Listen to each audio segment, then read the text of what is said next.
నియోజకవర్గంలోని పాడిపల్లి గ్రామంలో ఇక్కడ కాలభైరవ స్వామి జయంతి ఉత్సవాల సందర్భంగా ఇక్కడ స్వామివారి దర్శనం చేసుకుని పూజలు చేయడం జరిగింది.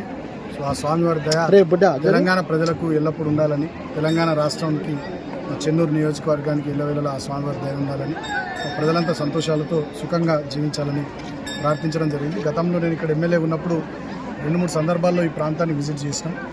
సో ఇక్కడ ఉండేటటువంటి పెద్ద మనుషులు చాలామందితో, మా చెన్నూరు పట్టణ పెద్ద మనుషులు, తర్వాత పారిపల్లి గ్రామ సోదరులు, కోటపల్లి మండల సోదరులతో మాట్లాడి ఈ ప్రాంతాన్ని బాగా అభివృద్ధి చేయాలని అనుకున్నాం. దాంట్లో భాగంగానే పారిపల్లి మండలంగా కూడా కేసీఆర్ గారి నాయకత్వంలో ఆనాడు ఏర్పాటు చేయించడం జరిగింది.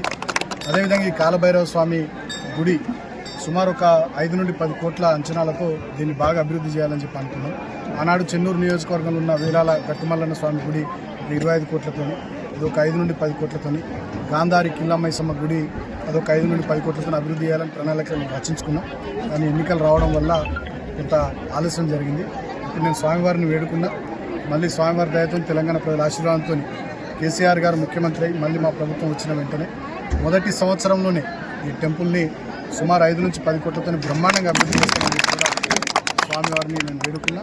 మా పార్టీకి కానీ, మా నాయకునికి కానీ, తెలంగాణ ప్రజలకు కానీ, రాష్ట్రానికి కానీ స్వామివారి ఆశీస్సులు ఉండాలని చెప్పి వారికి పూజలు చేయడం జరిగింది. ఈ సందర్భంగా ఇక్కడికి వచ్చినటువంటి భక్తులకు అందరికీ కూడా హృదయపూర్వకంగా నేను శుభాకాంక్షలు తెలియజేస్తూ, అన్ని రకాల ఏర్పాట్లు చేసి ఇక్కడి భక్తులకు అన్ని సౌకర్యాలు కల్పించినటువంటి మా చెన్నూరు పట్టణ పెద్దలకు, కమిటీ సభ్యులకు అందరూ కూడా పేరు పేరున హృదయపూర్వకంగా దీనికి పూర్తి స్థాయిలో సహకరిస్తున్నటువంటి పారిపల్లి గ్రామస్తులకు అందరికీ హృదయపూర్వకంగా నమస్కారాలు తెలియజేస్తూ థ్యాంక్ యూ. అసలైన తొలి వెలుగు. ఫాలో వాట్సాప్ @తొలి వెలుగు అఫీషియల్.